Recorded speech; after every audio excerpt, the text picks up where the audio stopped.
warahmatullahi wabarakatuh. Alhamdulillahi rabbil alamin wa bihi nasta'in ala umuri dunya waddin, wassalatu wassalamu ala rasulillahil amin wa ala alihi wa sahbihi ajma'in. Subhanaka la ilma lana illa ma 'allamtana innaka antal alimul hakim. Rabbi shrah li sadri wa yassir li amri wahlul 'uqdatam min lisani yafqahu qawli. Wala haula wala quwwata illa billahil 'aliyyil 'azim.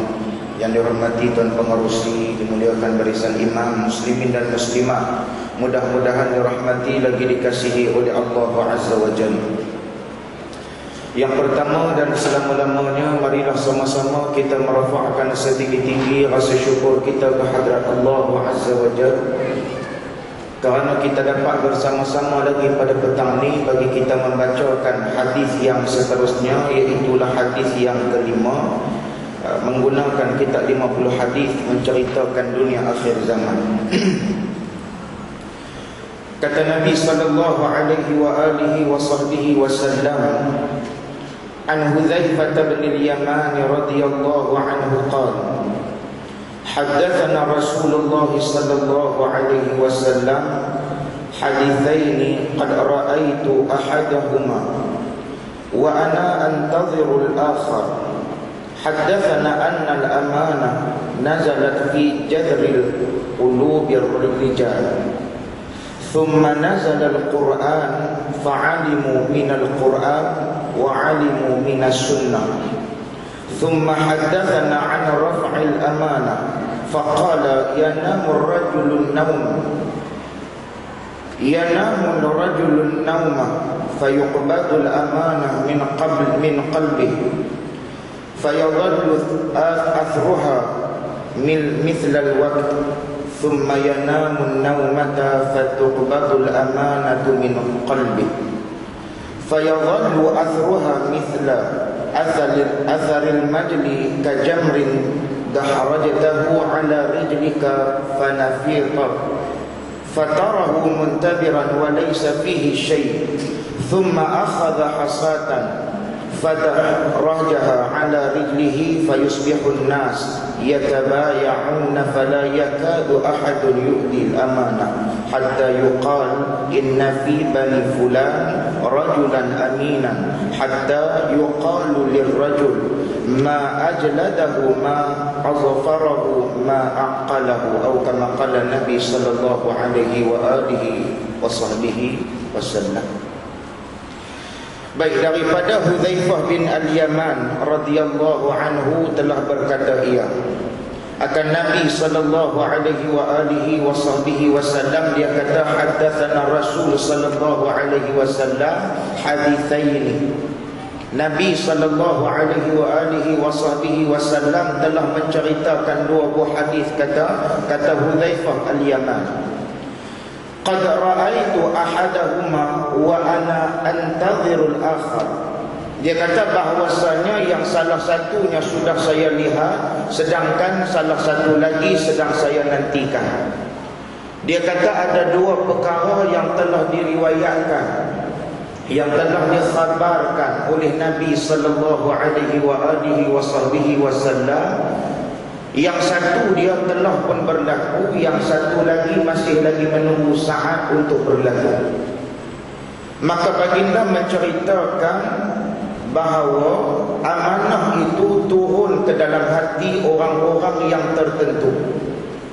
Maknanya daripada sini, kata Al-Imam An-Nawawi rahimahullahu ta'ala, Al-Imam An-Nawawi kata bahawasanya bagi juzuk amanah ini bukanlah kesemua daripada manusia itu mempunyai amanah yang seperti mana yang telah disebutkan oleh Allah Azza wa Jalla di dalam Al-Quran. Maka nak cari manusia yang sebenar-benar amanah ini amat-amat sukar, terutama di akhir zaman ini. Maka memetik daripada kata Nabi sallallahu alaihi wasallam, amanah ini dia turun ke dalam hati ini cuma orang-orang yang dipilih oleh Allah Azza wa Jalla. Kemudian turunlah Al-Quran. Maka ada orang-orang itu yang mengetahuinya melalui pedoman Al-Quran dan ada mengetahuinya melalui pedoman As-Sunnah. Maka selanjutnya Rasul sallallahu alaihi wasallam menceritakan kepada kami tentang hilangnya amanah dengan sabdanya, seseorang itu tidur, lalu sekali dia tidur, lalu diambillah amanah itu dari dalam hatinya. Kemudian tertinggallah bekasnya seperti bekas yang ringan sahaja. Kemudian dia tertidur pula, lalu diambillah amanah itu daripada hatinya. Maka tinggallah bekasnya seperti lepuh di tangan yang menggelembung di tangan dari bekas bekerja berat seperti menggunakan kapak ataupun cangkul. Jadi seperti bara api yang kau golekkan dengan kakimu, kemudian menggelembunglah ia, dan engkau melihat ia meninggi padahal tidak ada apa-apa. Ketika Rasul sallallahu alaihi wasallam menceritakan hadis ini, baginda mengambil sebuah batu kerikil lalu mengorekkan, yakni menggolekkannya dengan kakinya dan berkata, kemudian pagi-pagi maka jadilah orang yang banyak berjual beli, maka hampir sahaja tidak ada seorang pun yang mahu menunaikan amanah, sampai dikatakan orang yang bahawa di kalangan Bani Fulan ada seorang yang sangat baik memegang amanah, yang sangat terpercaya, dan orang yang banyak mengatakan, alangkah tekunnya bekerja, alangkah indahnya pekerjaannya, alangkah cerdik otaknya, padahal di dalam hatinya sudah tidak ada lagi keimanan sekalipun hanya seberat biji sawi. Maka sesungguhnya telah sampai waktunya saya pun tidak mempedulikan siapakah di antara kamu semua yang saya hendak bermubaya'ah, yakni berjual beli. Jika dia seorang Islam, maka agamanya lah yang akan mengembalikannya kepadaku. Jika dia orang Nasrani ataupun Yahudi, maka penegak hukumlah yang dapat membantu aku untuk mendapatkan semua hakku daripadanya. Adapun pada hari ini, saya tidak pernah berjual beli dengan kamu semua kecuali dengan fulan dan fulan. Maka hadis ini riwayat daripada Al-Bukhari dan Imam Muslim. Dia masuk pada hari ini tentang satu persoalan besar, menceritakan tentang amanah. Dalam hadis yang lain pernah disebutkan oleh Nabi sallallahu alaihi wasallam, sayusibu ummati da'ul ummah, akan berlaku kepada umat aku ni, kata Nabi sallallahu alaihi wasallam, penyakit umat-umat terdahulu. Yang pertamanya al-ashar, yang kedua wal-batar, yang ketiga wat-tanajushu fid dunya, yang keempat wat-tahasudu, yang kelima disebutkan sebagai empat perkara tersebut yang disebutkan oleh Nabi sallallahu alaihi wasallam sebagai penyakit kepada umat akhir zaman ini. Yang pertama, kata Nabi, hidup dalam keadaan al-ashar. Ini maksud dia apa? Dia menyombong. Yang kedua, dalam keadaan wal-batar. Bila sebut kata hidup dalam keadaan mewah sampai bukan-bukan. Yang satu dia tadi adalah sombong yang tidak boleh diletakkan langsung dalam keimanan dia kepada Allah Subhanahu wa taala. Yang keduanya adalah manusia yang disebutkan sebagai hidup dalam keadaan wal-bataru, mewah sangat-sangat. Yang ketiga, watanadushu fid dunya, dia sanggup menipu dalam urusan dunia ini, maksudnya sudah hilang amanah daripada sisi Allah Azza wa Jalla terhadap diri dia tadi. Maka daripada hadis yang disebutkan oleh Hudzaifah Al-Yamani ini, kalau kata kita tengok, dia telah pun berlaku kepada seluruh umat Nabi sallallahu alaihi wasallam. Dia kata bahawasanya haddatsana annal amanah nazalat fi jadri qulubir rijal thumma nazala al-Qur'an fa'alimu minal Qur'an wa 'alimu minas sunnah. Yang ini pun antara perkara yang amat-amat besar pada hari ini. Apabila telah diberikan kepada kita, telah diturunkan kepada kita satu kitab yang Allah Subhanahu wa taala kata dzalikal kitab la raiba fi, pada ini kitab kata Allah Subhanahu wa taala tidak ada keraguan, Al-Kitabu di sini ini merujuk kepada Al-Quran yang disebutkan sebagai petanda kepada isim ma'rifah. Makna yang tak ada keraguan ini mutlaklah Al-Quran semata-mata. Tapi Quran yang Allah Ta'ala berturun kepada kita pada hari ini berapa ramai daripada kalangan umat Nabi sallallahu alaihi wasallam yang cuba mengambil manfaat daripada Al-Quran. Daripada sudut keimanan, Allah Ta'ala sebut tentang tanda-tanda kebesaran Allah ni cukup banyak dah. Antaranya dalam ayat inna fi khalqis samawati wal ardi wa ikhtilafil laili wan nahari la ayatin li ulil albab.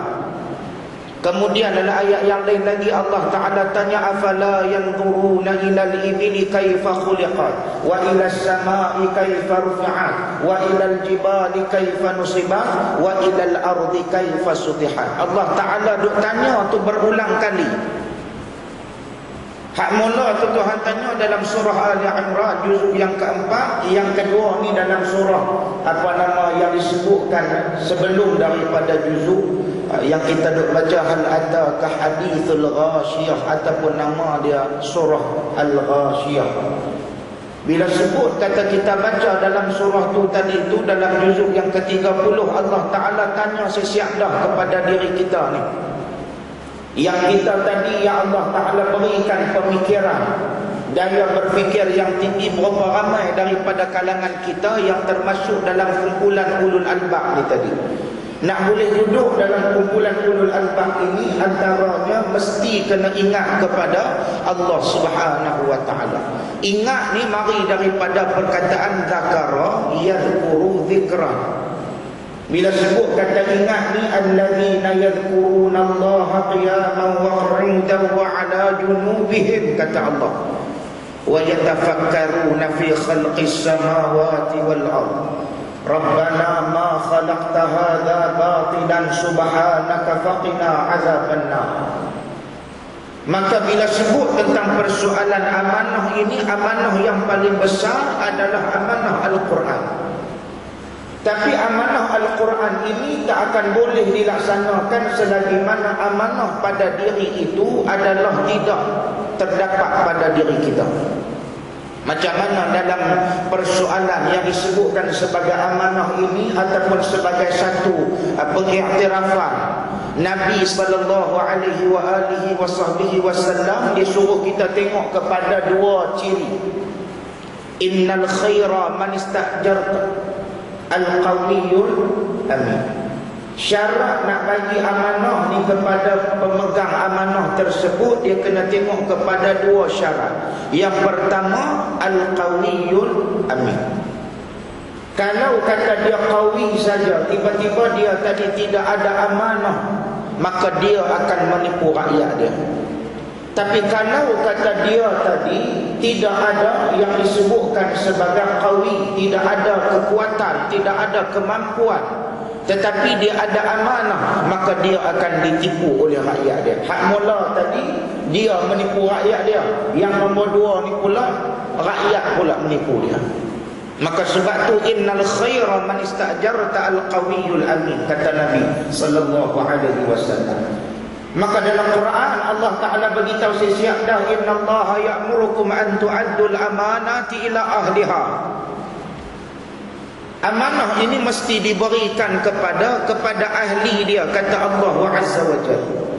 Ahli ini pun dalam kitab tafsir dibincang panjang siapa dia yang layak memegang amanah ini.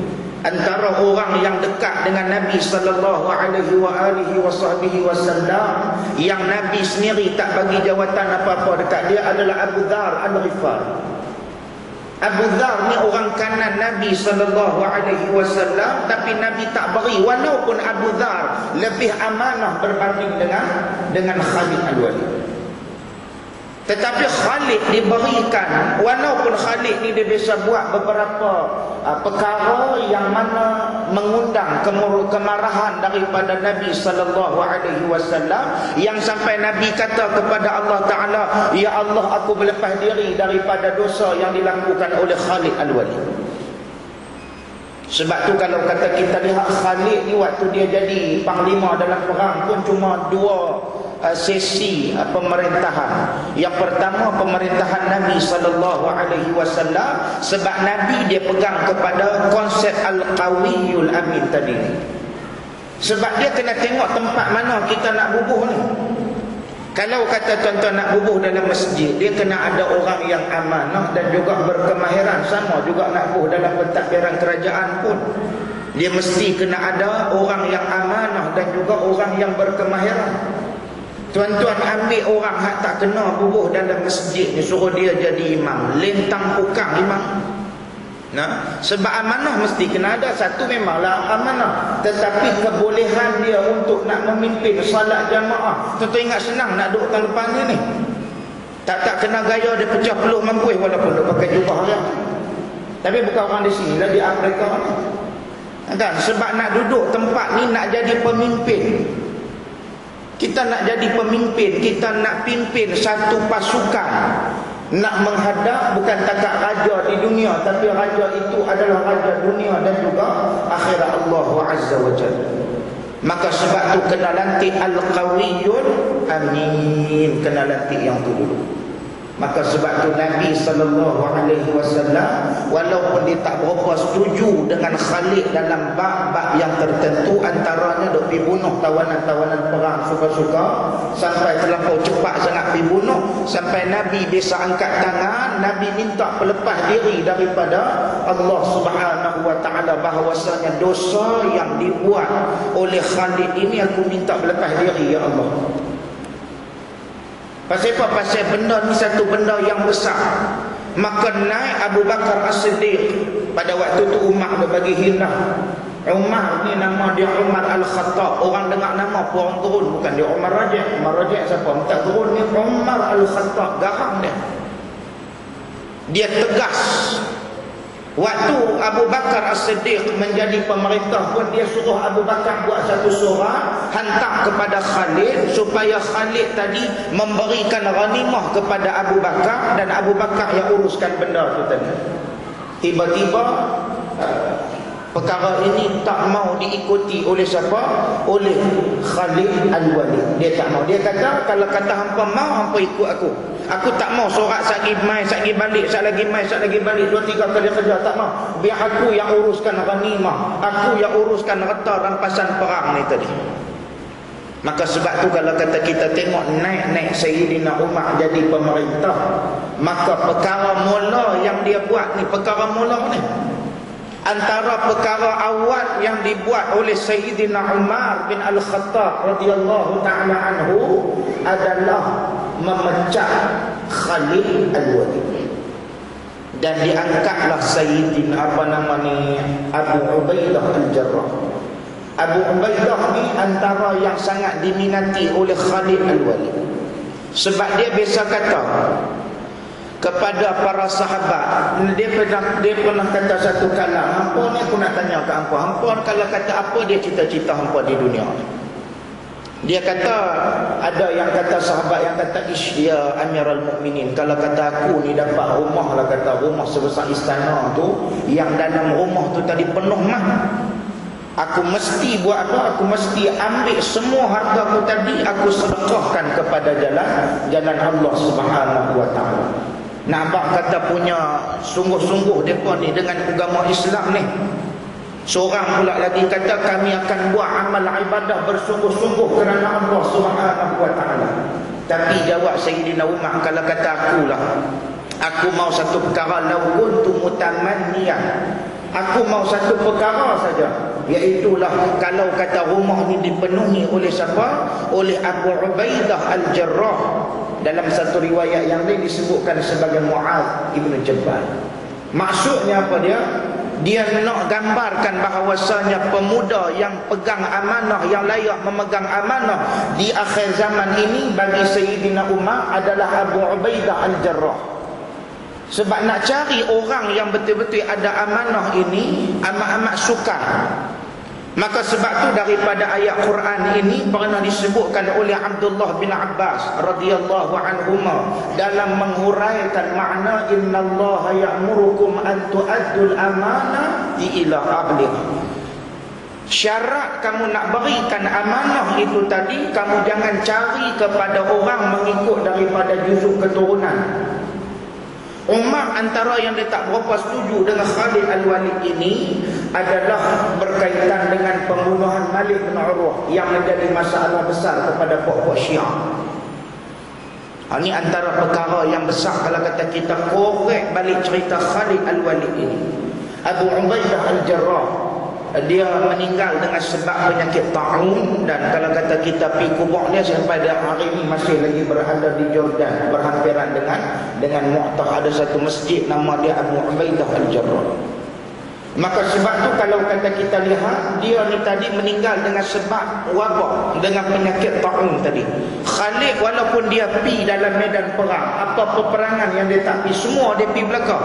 Tapi tempat penamat akhir hidup dia Khalid ni di mana? Di tempat tidur dia sendiri. Itu Khalid Al-Walid.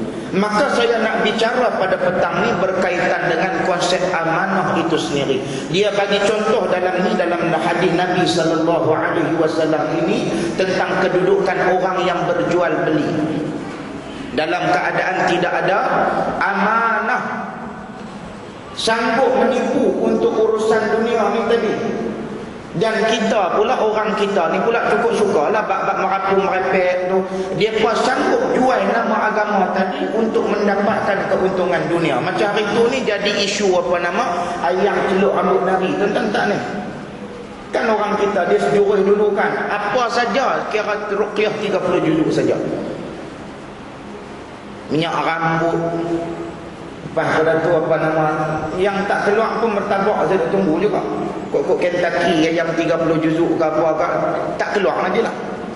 Kan? Bila sebut kata kita dengan hak jampi-jampi ni, orang Melayu dia cukup suka. Tambah-tambah keluar main itu sejurus rambut Nabi SAW. Oh, pakak-pakak pergi belilah sebotol sampai 100 lebih. Kita tak tahu tu rambut siapa tu yang kata rambut Nabi tu betul ke rambut Nabi. Hai, cakap elok-elok sikit.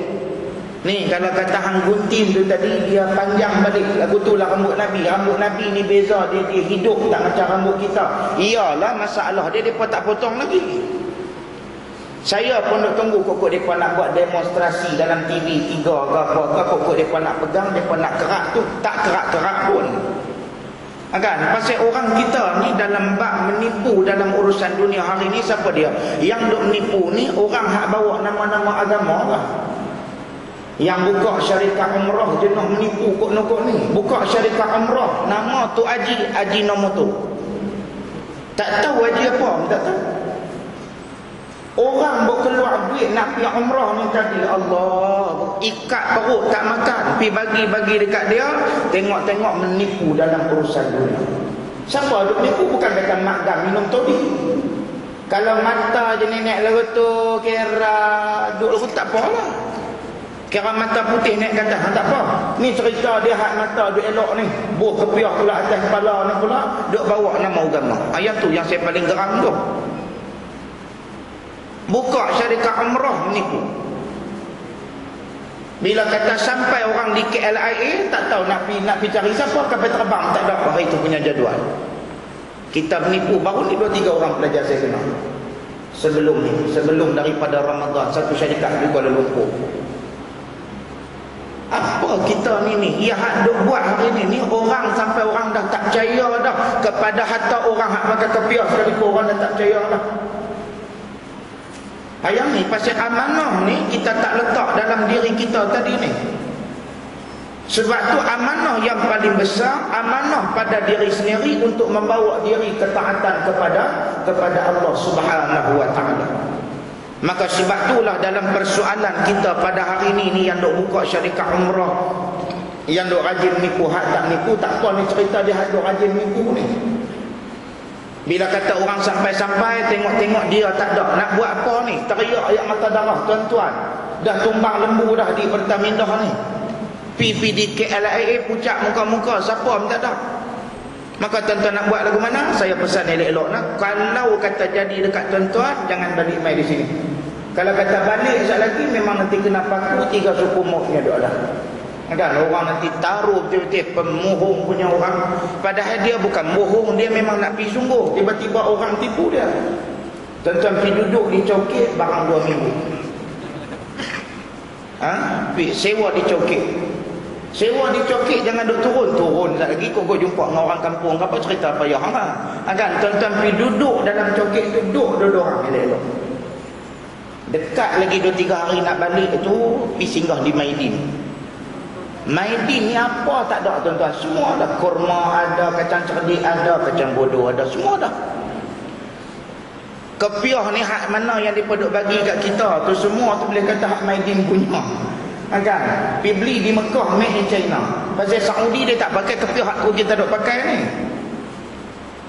Tuan-tuan pun pergi beli apa semua, pasal tu imam pun hak kawan yang tolong buat turun, bukan imam ni lah.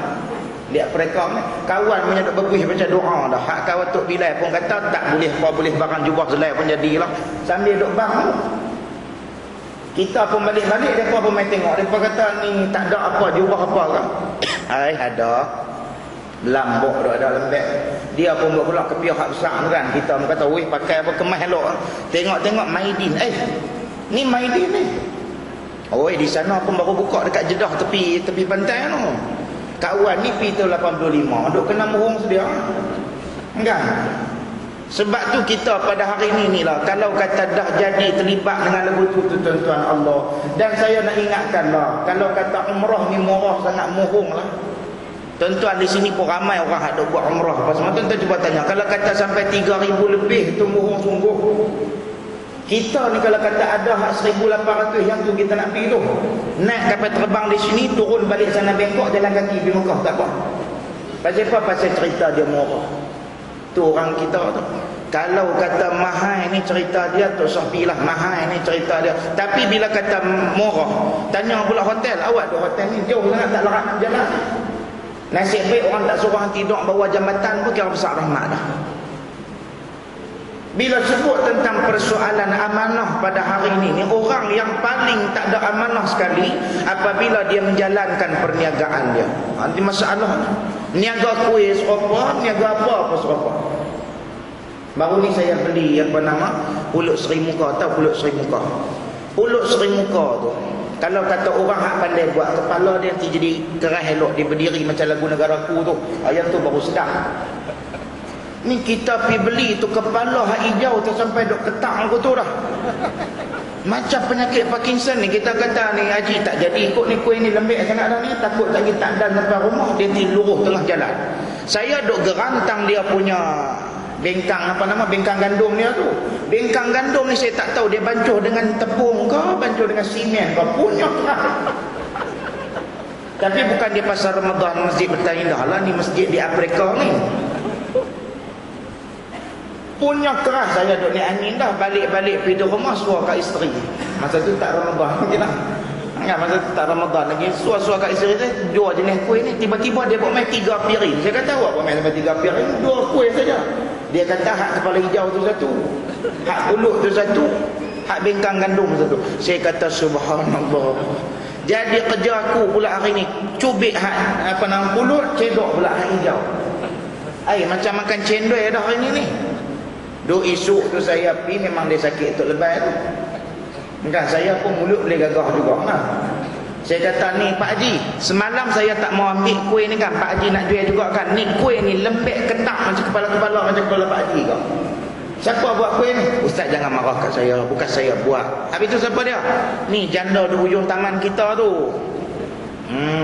Saya tak kenal dia. Pak Haji tolong pergi habaq kat dia. Kalau kata tak hati buat jual kuih, biar kerja kelang. Kelang Lombok, dalam Pulau Pinang ni.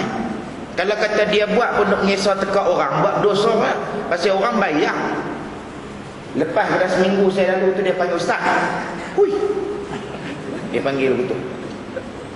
Saya kata ada awak Pak Haji, mailah beli kuih ni. Tak mau kuih keras. Dia kata tak ada kuih keras dah hari ni kira dia tu tak buat jual kuih dah Ustaz, dia kerja kelang lah. Kira cadangan saya diterima lah. Kan sebab dah tak reti, tak usah duk buat lah, buat menyemak kampung ya. Orang bayar duit tuan-tuan. Saya yang saya kesian dekat orang yang nak dapat duit sehari RM5 pun susah. Tuan-tuan biasa tengok orang buat kerja-kerja luar apa semua ni. Kadang-kadang hak jenis duk mesin rumput tu, nak dapat RM20 pun peluh daripada atas sampai ke bawah. Nak dapat RM20, tiba-tiba pergi di minimarket, kita meniaga ikan. Kalau ni kau rumah taman, tak ada nak pergi market. Mereka meniaga di minimarket ikan. Hak ikan mata elok kumbuh dalam tu, hak mata merah lagi 4 hari nak lempak buang pun duduk dalam tu. Dia kacau habis sekali, rega dia kira sama. Tu jaga tu. Kalau kata ikan mata merah, kena perasin dah dengan hak mata hak elok tadi tu. Sebab kita ni orang yang meniaga. Rezeki tadi nakkan rezeki yang halal. Hari ini siapa dia yang tak ada amanah? Orang Islam. Terutamanya kita pada hari ini. Sebab tu dalam hadis ni dia bagi perumpamaan berkaitan dengan persoalan orang yang berniaga ni, orang yang berjual beli dengan sesuatu benda. Maka daripada sudut hadis yang kita bincangkan pada hari ini, walaupun kalau kata dia tadi daripada sudut amal salehnya banyak, daripada sudut imannya tadi kuat, tetapi dia suka tidak ada amanah dalam urusan pekerjaan dia tadi, maka dialah ia akan menempa tiket ke neraka Allah Subhanahu wa taala berdasarkan kepada hadis yang diriwayatkan daripada Al-Bukhari dan juga Imam Muslim ini. Maksudnya apa dia? Kalau kata kita rajin semayang sekalipun sampai lebang day-day, tiba-tiba duk rajin pemohong. Tu lagu saya kata semalam lah, sampai orang bagi nama gelaran bom dengan pung. Kira bom ni, kira bom boleh gagah 9 ada 10 ada bercakap, 1 tu kira betul 9 tu bohong. Kalau kata pung, kira cerita tak ada guna rezeki. Orang panggil main bom boleh gagah. Tidak pun cik tumbong boleh gagah. Tapi kalau kata orang bagi kata cik tumpung, kata habis cerita. Makna kata pung ni cerita dia tak ada hak satu pun hak dia bercakap tu kira betul. Semua pemohong belaka. Nah, sebab tu nama kata Islam, maka kita kena ada satu sifat yang disebutkan sebagai sifat amanah. Amanah inilah yang akan melahirkan lebih ramai daripada juzuk manusia yang diletakkan dalam kategori bertakwa kepada Allah Subhanahu wa taala. Pasal apa kita bercakap pasal benda ni tuan-tuan? Pasal la'allakum tattaqun. Natijah daripada puasa tu tadi adalah membentuk peribadi takwa. Kalau kata jenis hak kita baca ni duk ada pada diri kita, mau duk kena bertaubat buang. Macam tadi saya sebut tentang persoalan amanah tadi pagi di Masjid Al-Khairiyah Taman Seri Gombak, Kuala Lumpur. Waktu kami duk tengah bagi ni, tadi dia buat forum perdana. Saya pun tak pernah pergi ke forum perdana subuh. Masjid pertama boleh buat ni, tahun depan boleh buat masjid forum perdana subuh. Dr. Azhar Dok Mai Pulau Pinang ni, suami kepada Ustazah Nur Hafizah Musa tu jadi moderator. Saya panel mula dengan Ustaz Zuramli TV Al-Hijrah tu. Yang tu dia tu panel nombor 2. Duk bincang pasal soal amanah dalam integriti dalam Islam ni lah. Tapi kita tengok walaupun tadi kami habis lebih kurang dalam pukul 8 lebih kat pukul 9 juga, orang tak beranjak tu yang kata depa tu tadi bila sebut tentang persoalan amanah ni, benda yang sangat-sangat orang nak dengar pada hari ini. Sebab bila berbicara tentang soal amanah, yang paling tak ada amanah sekali adalah orang yang membawa mesej Islam itu sendiri. Orang yang cuba pamerkan Islam pada diri dia tadi, tidak ada amanah itu sendiri. Nah, maka sebagai khulasah dia, kita nak kena lihat pada hari ini bagaimana amanah itu berada pada diri kita.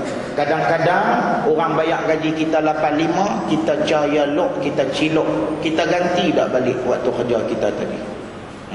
Waktu kita kerja kita tadi ada tak kita ganti balik. Kadang-kadang mesin photostat tu memanglah pejabat tu kita punya, tapi bukanlah kata hak milik kita punya. Kita photostat benda yang tak sepatutnya di photostat. Anak punya buku sekolah pun photostat tang situ, bini punya menu masakan photostat tang situ, semua walaupun yang tu ditulis hak milik tempat kita bekerja tadi. Maka tolong jaga daripada sudut amanah kita di sisi Allah Subhanahu wa taala. Sebab tu saya petik kata-kata Sayyidina Umar bin Al-Khattab radhiyallahu taala anhu. Dia kata bahawasanya ana la uqatil. Waktu dia dipecat oleh Sayyidina Umar ni, nak abang kata nilai dia buat tadi tu memang betul-betul ikhlas kerana Allah. Walaupun orang tak suka, tapi dia kata ana la uqatil min ajli Umar. Tetapi dia kata walakin wa inna uqatilu min ajli Rabbi Umar. Dia kata bahawasanya aku ni tadi la uqatil min ajli Umar. Aku tidaklah sama sekali membunuh berjihad itu tadi dengan sebab kerana Umar radhiyallahu taala anhu. Tetapi yang aku berjihad ini adalah dengan sebab Allah, yakni Tuhan kepada Sayyidina Umar radhiyallahu taala anhu. Maka kita kena faham bahawasanya natijah daripada kita beramal ini mesti tidak lari daripada landasan ikhlas dalam beragama. Apa juga yang kita buat, kita berada dalam bulan Ramadan ini, madrasah Ramadan mendidik kita agar menjadikan diri kita sebagai insan yang berusaha membentuk nilai ikhlas pada diri tadi. Bila kata ikhlas berada dalam diri, barulah takwa akan bersemi dalam diri kita. Kalau tidak, jangan mimpi kita akan menemui dengan ketakwaan yang hakiki. InsyaAllah pada keesokan harinya kita akan tengok pula hadis yang disebutkan bahawasanya orang yang jujur. Baik, tadi kita bincang tentang soal amanah. Ni kita akan bincang pula esok, pada hari esok insya-Allah, tentang keadaan orang yang jujur. Ada tak beza di antara orang yang jujur dengan orang yang amanah? Apa beza di antara amanah dengan jujur? Sebab kita ni bahasa dekat-dekat, macam saya kata niat dengan ingat tu. Kita kata niat tu apa dia? Ingat dalam hati. Apa beza niat dengan ingat? Apa beza amanah dengan jujur? Apa beza ittifaq dengan ijma'? InsyaAllah kita akan bincang esok dalam kuliah kita pada keesokan hari, jika diizinkan oleh Allah. Saya minta ampun dan maaf andai kata ada terkasar bahasa, terlanjur bicara. Siru ala barakatillah. Wabillahi taufiq hidayah. Assalamualaikum warahmatullahi wabarakatuh.